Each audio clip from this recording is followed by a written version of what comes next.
Alors, le Gore-Tex. Je vous ai ramené un petit truc. Ça va donner des idées à certains. Qu'est-ce que la membrane Gore-Tex? Ça, c'est une membrane Gore-Tex. Comme ça, on va pouvoir tout visualiser ce que c'est. Je vous la laisse passer.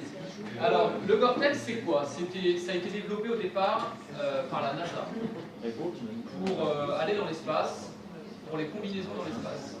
Le but du jeu, c'est que ça isole. Alors, c'est devenu imperméable par la suite. Enfin, ça a été une utilité qui a été détournée. Mais au départ, c'était fait pour isoler en termes de chaleur, tout en étant respirant. C'est-à-dire que c'est une membrane qui est juste perforée de micro-trous, qui sont 20 ou 20 000 fois plus petits qu'une goutte d'eau, un truc comme ça, qui fait que donc la goutte d'eau ne peut pas passer. Par contre, la transpiration, la vapeur d'eau passe. Donc ça passe dans un sens, la vapeur d'eau, et la goutte ne peut pas passer. Ça va être détourné de son utilisation pour devenir un produit qui est imperméable, mais respirant. Je vous laisse passer. Le problème de ça, c'est que vous voyez, c'est très fin. Donc il va falloir, dans la chaîne de production de la chaussure, l'incorporer de manière correcte, parce qu'en plus, il faut que ça prenne tout le pied. Si c'est que sur le dessus et que c'est pas en dessous, ça ne marche pas. Bien. Et on a dit que c'était des micro-trous, donc ça peut se boucher également. Ça peut se boucher notamment par le sel de la transpiration.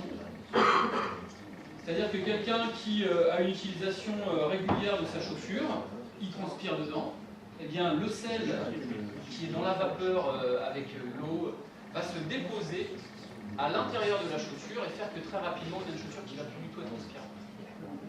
Donc ça a des vrais intérêts parce que si c'est entretenu, c'est respirant.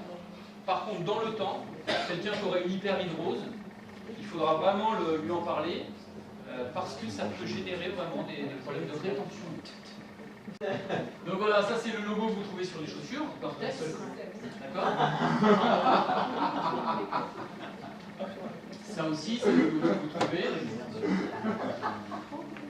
Et donc, c'est pas la même chose que waterproof. Parce que des fois, c'est marqué waterproof. C'est pas du Gore-Tex. La différence, c'est que dans toutes les chaussures waterproof, comme ça, voilà, tout ce qui est waterproof, c'est des inductions de polyuréthane projetées et qui vont donner une imperméabilité qui est beaucoup plus faible et beaucoup moins respirante. Donc pour donner des chiffres là, Gore-Tex, alors l'imperméabilité ça commence à 1500 mm par centimètre carré.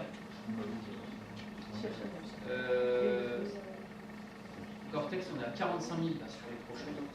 45 000 mm par millimètre d'eau qui passe par centimètre carré. Tu peux avoir 45 mètres d'eau sur toi et l'eau passera pas mal.